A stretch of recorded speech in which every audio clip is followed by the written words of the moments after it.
Hi folks, this is International Master Kostya Kavutskiy, and today we'll be doing a lesson on the passed pawn. The passed pawn is a really important element of many endgames, and even some middle games.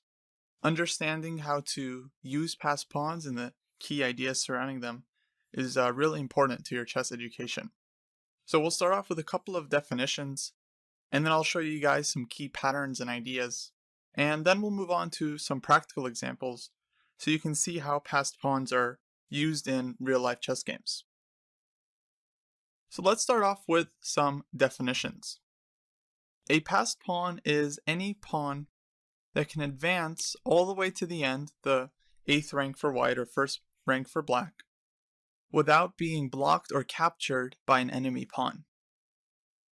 So, this pawn on e4 is a passed pawn. It can advance all the way to the 8th rank and doesn't have any pawns in its way. Of course, pawns can also be stopped by pieces, such as in this case a king or any other piece. But when we talk about passed pawns, we only refer to their relation to other pawns on the board. White's pawn on b5 is also a passed pawn. It has no pawns in the way that can block or capture it. And also this pawn is protected by the pawn on a4. So we would call this a protected passed pawn, since it's being defended by another pawn. And this is actually a stronger passed pawn than an unprotected passed pawn like the pawn on e4. And we'll go into why this is a much better passed pawn in a later example. Now white's pawn on h2 and black's pawn on a5 and white's pawn on a4, these are of course not passed pawns. The a pawns are blocking each other so they can't advance. And if the h-pawn advanced, it would eventually either be blocked by black's h-pawn or get taken by black's g-pawn. Similarly, black's g-pawn is also not a passed pawn. It has no pawns in its way, but eventually can be captured by white's h-pawn. And this brings us to another definition. Since black has two pawns on the king side, g and h, and white only has one, then here black has a potential passed pawn. Meaning that eventually if black can push both pawns, they can create a passed pawn since 2 versus 1 will always yield a passed pawn. And we'll go into how that works in just a second. So since black has what we call a majority on the king side, meaning they have more pawns than white here, they have a potential passed pawn if they can use their g and h pawns. But what is the right way to advance these pawns?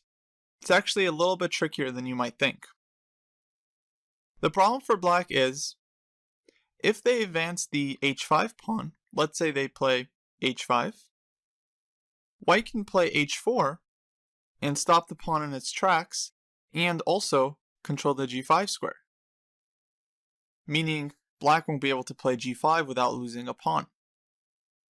Now black can still create a passed pawn by playing g5, since white now is forced to take, or let black take on h4, and after white takes on g5, black's h-pawn is now a passed pawn.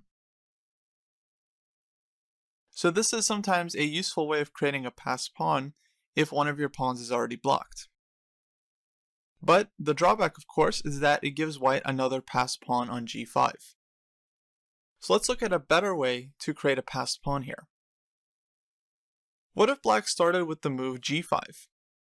This doesn't allow white's pawn to block the pawns at all, because now if the pawn moves to h4, it'll simply be captured. And no matter what white does, black is going to advance h5 next, and then g4, and then h4, and then g3.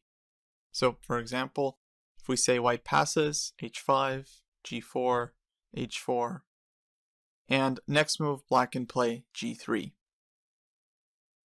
And once white captures on g3, black recaptures, and black has created a passed pawn. So going back to the starting position, it's important to push the pawn that has the potential to be passed pawn first, in this case, the g-pawn. Now we're going to move on to something called the square of the pawn, or other people might say the rule of the square. The square of the pawn is a way to determine whether your pawn will be able to reach the last rank or not. And this is a very, very important concept in king and pawn endgames. Because obviously there's always going to be kings on the board that can either A, support your passed pawns, or B, protect against the enemy passed pawns.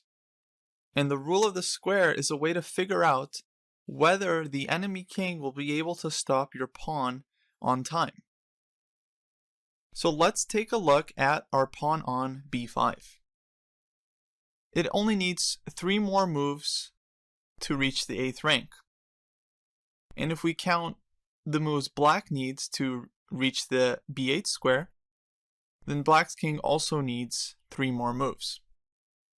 So if we calculate a little bit, and let's say white plays b6, black plays king d8, b7, king c7, we see that the king has reached the pawn in time and white can promote, but black's king will of course capture the new queen. But you don't always have to calculate this out move by move. And this is why the rule of the square is so useful. Back in this position, there's a very easy way to determine whether black's king will catch up on time. And that's by sort of drawing a square. You have to do it visually with your mind. From the b5 square, you draw a square like so. So of course, as you know, a square has an equal length on all sides. So since the pawn needs only 3 squares until it promotes, you can draw 3 squares in all directions. And so we get this square from b5 to e5 to e8 and b8. And the rule of the square is as follows. If the king is within the square, then the king will be able to reach the pawn, assuming all of the squares are open and available for the king. If the king is outside of the square, then the king won't be able to reach the pawn. It will not be in time. So for example, if we put the king on f8, the king is outside of the square. And the evaluation of this position depends on whose turn it is. So if it's white's turn in this position, white advances b6, and now the square is smaller. And the black king is not going to be able to reach the pawn in time since, of course, the king and pawn, they both travel at a pace of 1 square per move. So since the pawn is advanced ahead of the king is not in time, and white will be able to queen. Going back here at the king on f8, the king is currently outside of the square, but if it was black's turn in this position, then black would play king e8 or king e7. They would be inside the square, and the king can now catch up to the pawn. So this is a very, very useful rule because it really helps with your calculation. Now you don't have to calculate all the way. You don't have to see b6, b7, and the king comes in and try to figure out if the king is making it on time.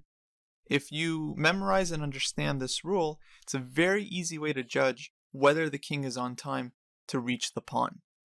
And you'll find that this is going to be something that you use in almost every single king and pawn endgame that you play.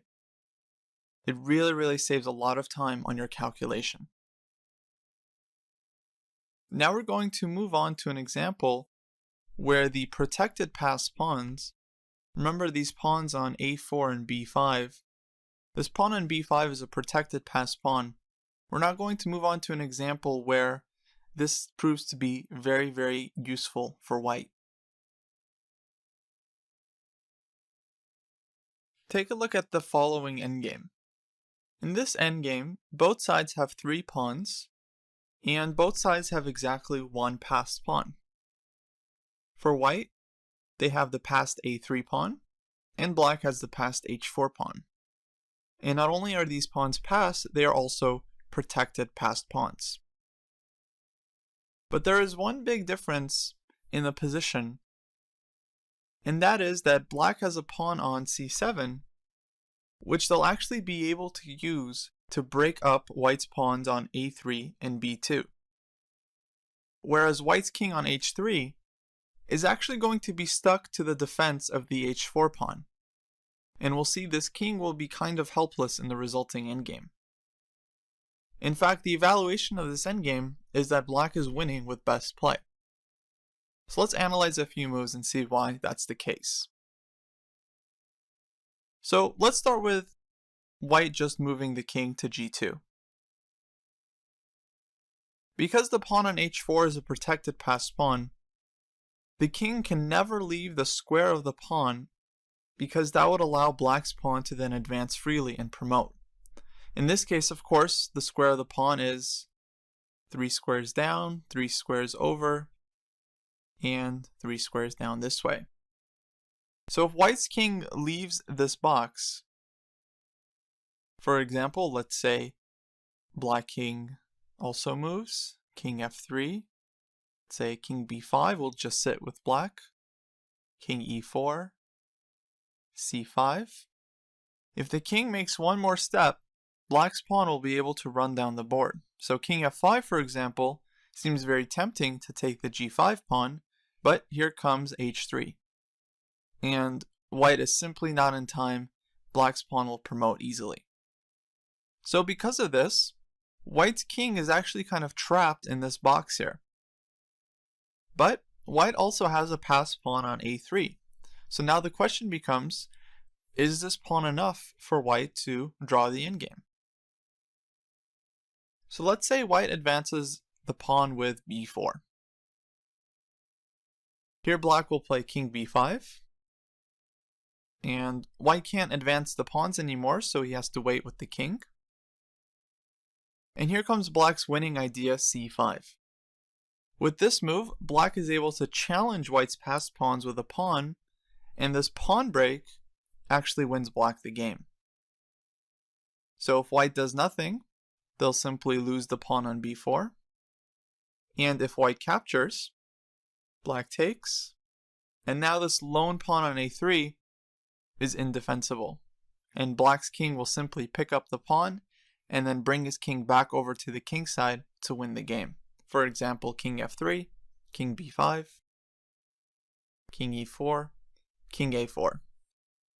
White's king still has to stay in the box, and black's king is ready to take the pawn next move.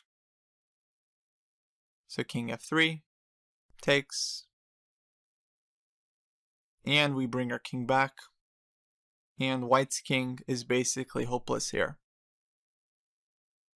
Black will win through a series of what we call a zugzwang, a position like this where the king has to move and has to give ground to black's king.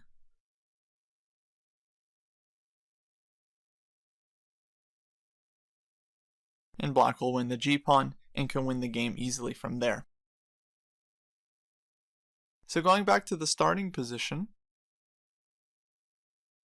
there's nothing that white can really do to prevent black's plan of winning by bringing his king in and then using the c-pawn to break up white's passed pawns.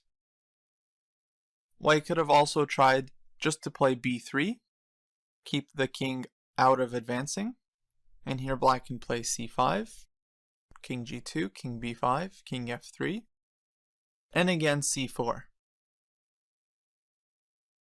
And if white wants to keep both of his queenside pawns, he would have to play b4 here.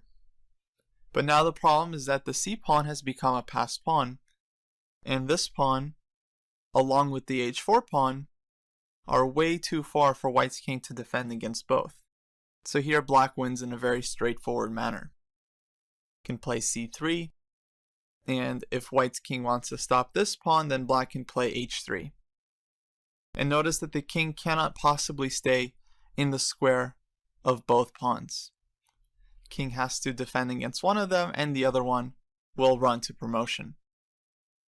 So I hope this was an instructive example of why the quality of your passed pawn is very, very important. In this position, both sides have a protected passed pawn, but black has much more activity here because of the option of breaking up the passed pawns with the pawn on c7. Whereas white's king was simply stuck on the king side and unable to do anything. So now we'll move on to another practical example of using the passed pawn. In this position here, white has an extra pawn on a4, as both sides have 3 pawns on the king side. And this pawn on a4 is not a protected passed pawn, but is actually what we would call an outside passed pawn. And the reason we call it an outside passed pawn is because it's basically away from the rest of the pawns. And by the rest of the pawns, I mean, of course, the pawns on the king side. That's why we call this an outside passed pawn.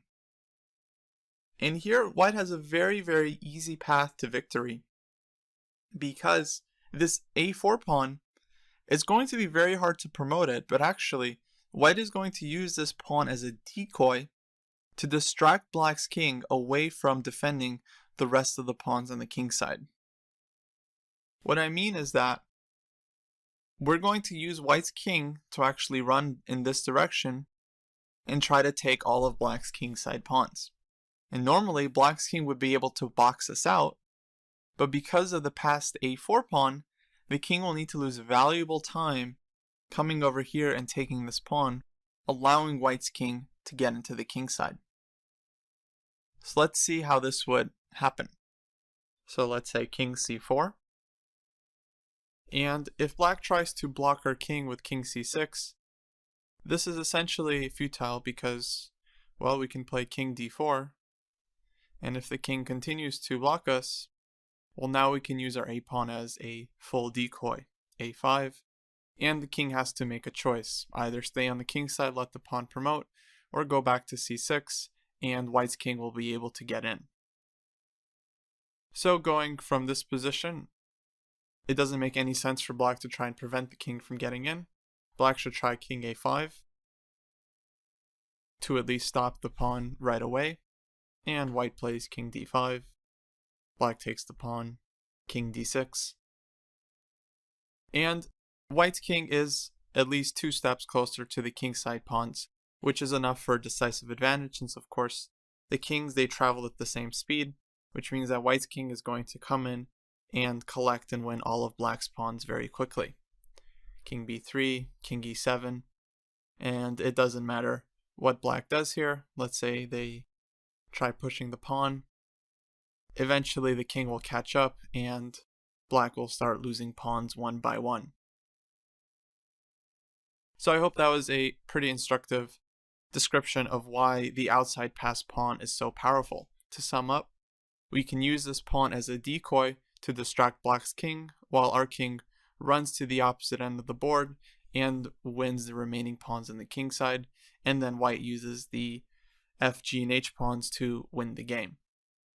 Of course, with more pawns on the board, there would be more complex ideas, but in general, generally speaking, having an outside passed pawn is usually going to be a winning advantage in most king and pawn endgames. So now we'll take a look at our final example for this lesson. This position comes from a real game, and I wanted to use this example in the lesson to show you guys the power of a passed pawn in a middle game. Playing here are 2 strong Hungarian players, and this game comes from 1970. And here white has a very strong passed pawn on d6. Now, passed pawn in the middle game is much trickier in the endgame. While in the endgame passed pawns are almost always an asset, in the middle game, if the pawn becomes too far advanced and can't be supported by the pieces, it can often become a liability. Though that's not the case here. This pawn is fully supported by white's rooks and queen, and because of this pawn, white is able to win the game with some very nice tactics. The winning move here for white was rook e7. Of course, with this move, white is trying to break the blockade by attacking black's queen and try to push his pawn to promotion. So if black takes the rook, of course, white can simply recapture the rook. And after white recaptures, we have a double attack. Rook is attacking the queen, queen is attacking the rook, and black here is losing material. For example, queen e8, white has a simple winning tactic here. Queen takes rook, and rook d8, and white wins the game thanks to, of course, the passed pawn on e7.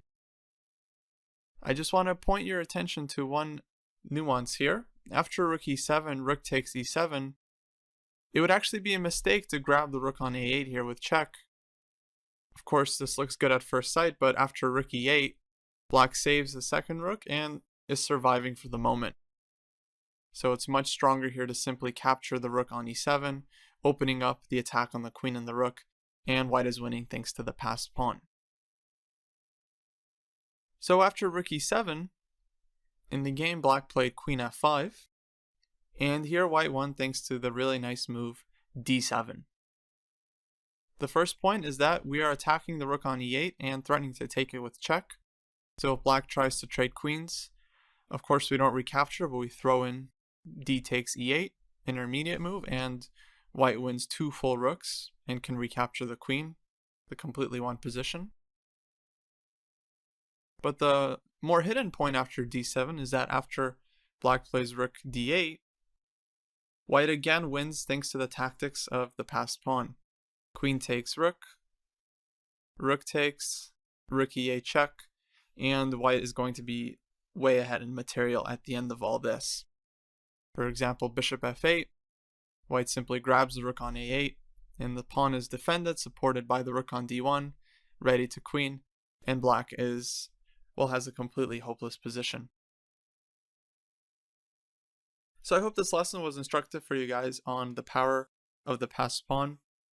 I definitely encourage you guys to rewatch the lesson to really get all the material, and you should definitely check out the exercises so that you can really boost your knowledge to the full potential.